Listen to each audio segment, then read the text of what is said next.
নমস্কার প্রিয় দর্শক শ্রোতা মণ্ডলী, সমাচার ত্রিপুরা চ্যানেলের পক্ষ থেকে নিয়ে শুভেচ্ছা এবং ভালোবাসা। আমি ডক্টর এসপি গোস্বামী আপনাদের সামনে এলাম হোমিওপ্যাথি নিয়ে আলোচনা করব।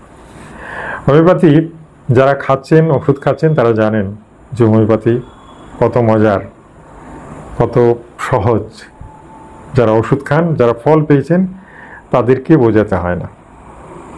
আমার চ্যানেলে অনেকে ইচ্ছাকৃতভাবে আসেন এবং প্রত্যেকেই বলতে গেলে আমার সবগুলো ভিডিও দেখেন, এটা রেকর্ড হয়ে গেছে।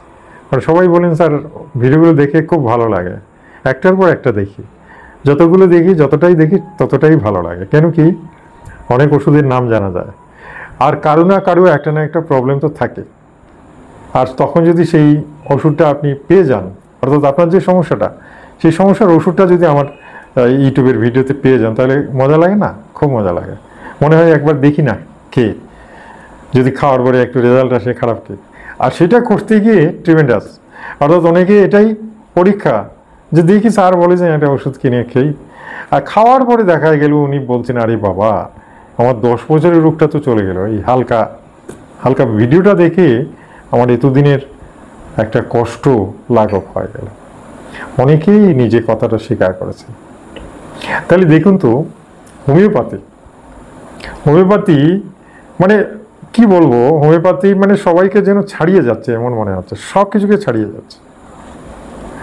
আয়ুর্বেদ, এলোপ্যাথ সবাইকে ছাড়িয়ে যাচ্ছে। কিন্তু একটা কথা আমি সবসময় বলি, একজন ডাক্তার হিসেবে আমার বলতে হয়, কিছু কিছু ক্ষেত্রে এমন করে বলা উচিত নয় যে হোমিওপ্যাথি সব কিছু হতে পারবে না। এমন কিছু সিরিয়াস মুহূর্ত আছে, এমন কিছু সিরিয়াস ব্যাপার আছে যেখানে অ্যালোপ্যাথি ছাড়া মানুষ বাঁচানোর কোনো রাস্তা নেই। বুঝতে পারছেন তো? মানুষ বাঁচবে না অ্যালোপ্যাথি ছাড়া। দুটো উদাহরণ দিই, সুগারের ট্যাবলেট, কোলেস্টেরলের ট্যাবলেট, হ্যাঁ, প্রেশারের ট্যাবলেট, এগুলো যদি না থাকে, হ্যাঁ, 1 মাসের মধ্যে কয় কোটি লোক মারা যাবেন। 1 মাসের মধ্যে আমি বলবো কয়েক কোটি লোক মারা যাবে। কেন যাবেন? কারণ এগুলো মানুষকে একদম সুস্থ রাখতে পেরেছে। তাহলে কৃতজ্ঞতা সবার কাছেই রয়েছে। অ্যালোপ্যাথিও মানুষকে বাঁচিয়ে রেখেছে। আমি কি বলবো, আয়ু বাড়িয়ে দিয়েছে। অ্যালোপ্যাথি আয়ু বাড়িয়ে দিয়েছে। আর অ্যালোপ্যাথি ওষুধ না থাকলে আপনি বাঁচবেন না। বুঝতে পেরেছেন? সুতরাং তাকেও শ্রদ্ধা জানাতে হবে। আমি একজন হোমিওপ্যাথি ডাক্তার। আমি হোমিওপ্যাথি ওষুধের যে ছোট ছোট ঔষধ, আমি লো পটেন্সি মেডিসিন অনেকেই প্রয়োগ করেছি, আমার ক্লিনিকেও আসেন, আমি দিয়েছি। আমি দেখতে পেয়েছি যারা অনেকদিন অ্যালোপ্যাথি ওষুধ খেয়ে রেজাল্ট পাননি, তখন অনেকেই বলছেন স্যার অনেক ওষুধ খেলাম, রেজাল্ট পেলাম না, এখন দেখি হোমিওপ্যাথি খেয়ে দেখি যদি কিছু হয়। তারপরে ওষুধ দেওয়ার পরে উনি ভালো হয়ে গেলেন। তারপরে বলছি আরে বাবা স্যার, আর এই হোমিওপ্যাথি তো সেরা সব কিছু, এতদিন তাহলে খামোখা ওষুধ খেলাম। তখন আমি বুঝিয়েছি না, ভুল, আপনি কিছুই করেননি। অ্যালোপ্যাথি ওষুধগুলো দরকার, মানে বডিতে যে সমস্ত ডেফিসিয়েন্সি রয়েছে, ভিটামিন, এটা ওটা সব কিছুই যেহেতু প্যাথোলজিক্যাল টেস্ট করে এগুলো দেওয়া হয়, সুতরাং আপনার এগুলো দরকার আছে। তাই দুটোকেই পাশে রাখতে হবে, যখন যেটা দরকার পাশে রাখতে হবে। ঠিক আছে? আসুন, হোমিওপ্যাথিতে এমন কিছু রোগ ব্যাধি আছে যেগুলো খুব সুন্দরভাবে সামান্য ওষুধ দিয়ে কিন্তু ঠিক করা যায়। আবার বেশ কিছু ওষুধ আছে খাওয়ার সাথে সাথেই রেজাল্ট দেবে না, ধীরে ধীরে রেজাল্ট আসবে। বুঝতে পারছেন তো? সুতরাং অ্যালোপ্যাথি, হোমিওপ্যাথি দুটোকেই নিয়ে মানুষ চলতে হয়। যখন যেটা দরকার সেটাই খাবেন, সেটাই দরকার। অনেক সময় হসপিটালেও তো ভর্তি হতে হয়, সেখানে হোমিওপ্যাথি ট্রিটমেন্ট চলে না, সেখানে অ্যালোপ্যাথি চলে, ইঞ্জেকশন দিতে হয়, স্যালাইন দিতে হয়, তারপরে সুস্থ হয়ে বাড়ি ফিরতে হয়। বুঝতে পারছেন? আবার বাড়িতে বসে যখন কোনো ওষুধে কাজ হচ্ছে না, তখন আপনি হোমিওপ্যাথি কিছু ওষুধ খেলেন, দেখলেন ট্রিমেন্ডাস রেজাল্ট, খুব ভালো। বুঝতে পারছেন? আয়ুর্বেদের কথা বলি, আয়ুর্বেদ দেখবেন অ্যালোপ্যাথি দোকানে অনেক ঔষধ আয়ুর্বেদের, বিশেষ করে পেটের রোগের তো আর বলে লাভ নেই। এটা ওটা হিমালয়ান প্রোডাক্টস, কোম্পানি প্রোডাক্টস প্রচুর। এটা অ্যালোপ্যাথি আয়ুর্বেদকে আপন করে নিয়েছে, তাদের দোকানে আয়ুর্বেদকে জায়গা দিয়েছে, অ্যালোপ্যাথি ওষুধের ফাটে অ্যালোপ্যাথি ডাক্তাররাও আয়ুর্বেদ ওষুধগুলো প্রেসক্রাইব করে থাকেন। কেন কি দেখা গেছে খুব ভালো কাজ করে। আর আয়ুর্বেদ ডাক্তাররা তো আর বলে লাভ নেই, আয়ুর্বেদ ডাক্তার তো নিজে আজকাল অবশ্য প্রত্যেকের বিভাগ নিয়ে প্রেসক্রিপশন করেন, কেউ বাইরে যেতে চান না। অ্যালোপ্যাথি ডাক্তাররা আজকাল তাই একটু কমই করেন, আয়ুর্বেদ প্রেসক্রিপশন করেন না বলেই চলে, বাকি সব ওনারা দিয়ে থাকেন। আর আয়ুর্বেদ ডাক্তাররা আয়ুর্বেদিক প্রেসক্রিপশন করে থাকেন। আসুন হোমিওপ্যাথি নিয়ে আলোচনা করছি। হোমিওপ্যাথি আমার চ্যানেলে অসংখ্য ওষুধ নিয়ে আলোচনা করা হয়েছে, যার যেটা রোগ বের করে নেবেন এবং সেই অনুযায়ী ওষুধ খাবেন, চিকিৎসা করবেন। আজকে কিন্তু থাম্বনেইলে তো দেখেই নিয়েছেন, আজকে যে বিষয়টা নিয়ে আলোচনা করবো ভেরি কমন, খুব কমন একটা ব্যাপার, মুখের সৌন্দর্য কিভাবে বাড়ানো যায়। সৌন্দর্য, মুখের সৌন্দর্য বলতে কি, মুখের উজ্জ্বলতা বৃদ্ধি, স্কিনটা ব্রাইট করা, কালো মানুষদের মনে করুন ফর্সা করা, অথবা যারা ফর্সা আছেন তাদের আরও ব্রাইট গোলাপি একদম আভাযুক্ত মুখ করা, বা যারা মধ্যম কালো না আর ফর্সাও না মাঝামাঝিতে আছেন তাদের মুখটা একেবারেই মানে আকর্ষণীয় করে তোলা। তো অনেকে বলছেন স্যার এরকম কোনো ওষুধ কি আছে? আমরা তো অসংখ্য ক্রিম ব্যবহার করি, বাজারে অ্যালোভেরা আছে, এটা আছে, পতঞ্জলি ক্রিম আছে, এটা আছে, দামি দামি ক্রিম, 500, 600, 700, 800, 1000 টাকা দামের ক্রিম আছে। অনেকে বলেন এগুলো তো মাখছি, আমরা তো জানি অ্যালোভেরা মাখলে এই হবে সেই হবে, সকলেই জানে। তো হোমিওপ্যাথিতে কি এরকম কিছু আছে? তো আমি বললাম কেন থাকবে না, হোমিওপ্যাথি তো অলরাউন্ডার, হোমিওপ্যাথি পারে না এমন কাজ নেই, বরং আয়ুর্বেদের চেয়েও বা যা ক্রিম বাজারে আছে তাকে ডিঙ্গিয়েও হোমিওপ্যাথি এমন একটা ওষুধ আবিষ্কার করেছে যেটাই ব্যবহার করলে মুখটা কি বলবো ভীষণ ব্রাইট হবে, ভীষণ ব্রাইট হবে। আমি এই ওষুধটা নিয়ে খুব একটা ভিডিও করিনি, আজকে ফার্স্ট আমি ওষুধটা নিয়ে আলোচনা করব। তার আগে বলিনি, যুবক যুবতীরা যারা চেহারা সুন্দর করতে চাও, আজকের ভিডিওটা তোমাদের জন্য একটা বিরাট আশীর্বাদ। আর যারা বয়স্ক যারা, তারাও যদি মুখের উজ্জ্বলতা একটু বাড়াতে চান, অনেকে আছেন অফিস করেন, অফিসের বস আছেন, স্কুলের টিচার আছেন, বা অনেকেই আছেন যাদের একটু বয়স হয়ে গেছে কিন্তু মুখটা আর একটু সুন্দর করার ইচ্ছা, তারাও কিন্তু আজকের এই ওষুধটা ইউজ করতে পারবেন। অর্থাৎ কিনা অলরাউন্ডার মেডিসিন, একেবারে অল্প বয়স থেকে বৃদ্ধ বয়স অবধি সকলেই এটা ব্যবহার করতে পারেন।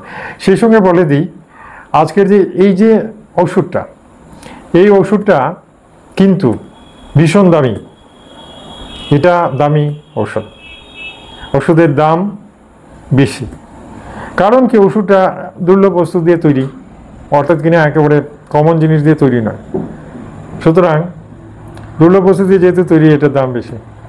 তাহলে আজকের ওষুধটা কিন্তু তৈরি হয়েছে চন্দন থেকে, চন্দন থেকে তৈরি, ঠিক আছে? তো চন্দন কাঠই তো দামি, চন্দন কাঠ দামি, চন্দন তেল দামি, জানেন তো? চন্দন দুর্লভ জিনিস, চন্দন কাঠের মূল্য অনেক বেশি, আর সব জায়গাতে তো এটা হয় না।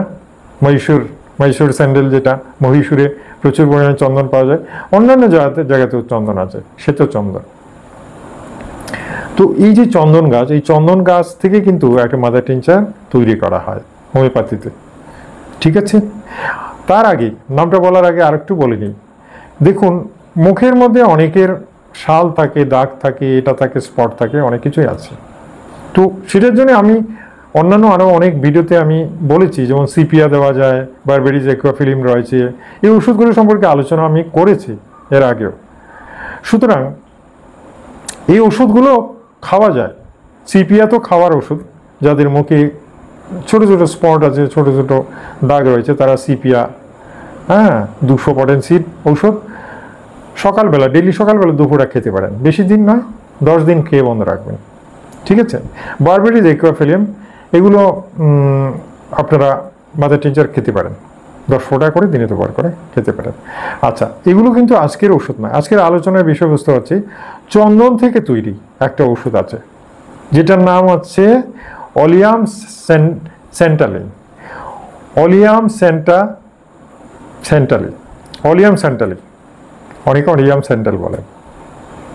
অলিয়াম সেন্টালি খুব দামি ওষুধ, কিন্তু আমি আগেই বলছি এটার মাদার টিনচার খুব দামি, কিনে আনবেন।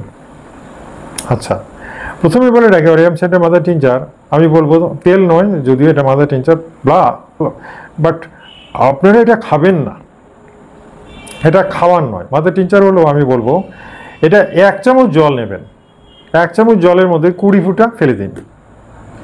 1 চামচ জলের মধ্যে 20 ফোঁটা ফেলে দিন। 20 ফোঁটা গোলাপ জল ফেলুন। গোলাপ জলটা কিনে আনবেন, গোলাপ জল তো দোকানে পাওয়া যায়, জানেন তো। তাহলে 1 চামচ জলের মধ্যে 20 ফোঁটা অলিয়াম সেন্টালিন মাদার টিনচার ফেলুন, আর গোলাপ জল 20 ফোঁটা ফেলুন। আর কি ফেলবেন? 10 ফোঁটা গ্লিসারিন ফেলুন, বুঝলেন? 10 ফোঁটা গ্লিসারিন ফেলুন এই 1 চামচ জলের মধ্যে। সবগুলো একত্রে মিশিয়ে নিন, মিশিয়ে হাত দিয়ে আঙুল দিয়ে গুলে নিন, ভালো করে গুলে নিন। এবার প্রত্যেক দিন রাতে শোবার সময় এই লিকুইড জিনিসটা মুখের মধ্যে ভালো করে ক্রিমের মতো মাখুন। অ্যালোভেরা, পতঞ্জলি ক্রিম, এটা ওটা কিচ্ছু মাখবেন না, বাকি সব ছেড়ে দিন, কিচ্ছু লাগবে না। শুধু অলিয়াম সেন্টালি এইভাবে যেভাবে বললাম সেভাবে মুখের মধ্যে মেখে নিন। একদিনের গোলা ওষুধটা পুরোটা তো লাগানো যায় না, আপনি সেটা ঢেকে রেখে দিতে পারেন, পরের দিনও ইউজ করতে পারেন, তাহলে একটু বেশি দিন যাবে, বুঝতে পারছেন? এভাবে আপনি কিছুদিন লাগান, বেশি নয়। 15 দিন পরেই আপনার মুখের চেহারা কেমন হয় দেখুন। আপনার চেহারাটা নিজে দেখবেন। বাজার থেকে তো অনেকেই ক্রিম টিম কিনেন, ব্যবহার করেছেন, এটা ইউজ করার পরেই কেমন লাগে শুধু সেটা দেখবেন, আমাকে জানাও, ঠিক আছে? দেখুন, আমি আগেই বলেছি যে যথেষ্ট ক্রিম আছে বাজারে, এটা ওটা ওটা ওটা দামি আছে, এটা বিভিন্ন কোম্পানি আছে, লেকমি আছে, তো এগুলো অনেক বড় বড় ল্যাবরেটরি রয়েছে, সেখানে রিসার্চ করে এগুলো বানানো হয়েছে। আর হোমিওপ্যাথি তার নিজস্ব পদ্ধতিতে অলিয়াম সেন্টালি বানিয়েছে, যাতে করে সত্যিকারের একটা রেজাল্ট। এটা একদম পিওর জিনিস, চন্দন থেকে তৈরি, ঠিক আছে? যেভাবে যেভাবে বললাম কিনে আনুন, এবং খাবেন না, এটা লাগানোর ঔষধ, খাবেন না। হ্যাঁ, মাদার টিনচার অনেক ক্ষেত্রে খাওয়া যায়, বাট আমি বলবো লাগাবেন, ঠিক আছে? 15 দিন ইউজ করুন। 15 দিন পরে যখন বুঝতে পারবেন যে একটু যেন ভালো লাগছে, তারপরে 1 মাস পরে আপনি আরও ক্লিয়ারলি বুঝতে পারবেন। কিন্তু লাগাতে থাকুন, কন্টিনিউয়াস। বুঝবেন 15 দিনে, কিন্তু লাগাতে থাকুন, হয়তো 1 মাস 2 মাস কন্টিনিউয়াস লাগাতে হবে, ঠিক আছে? আমার চ্যানেলে আজকে যারা নতুন এসেছেন, চ্যানেলটাকে সাবস্ক্রাইব করে নিন, বেল আইকনটা টিপে দিন, যাতে প্রত্যেকদিন আপনার মোবাইলে আমার ভিডিওগুলো চলে যায়, ঠিক আছে? এই ভিডিওটা ভালো লাগলে একটা লাইক অবশ্যই দেবেন। আগামীকাল আরেকটা খুব মূল্যবান ভিডিও নিয়ে আপনাদের সামনে আসবো। ততক্ষণের জন্য বিদায় চাইছি। নমস্কার, ধন্যবাদ।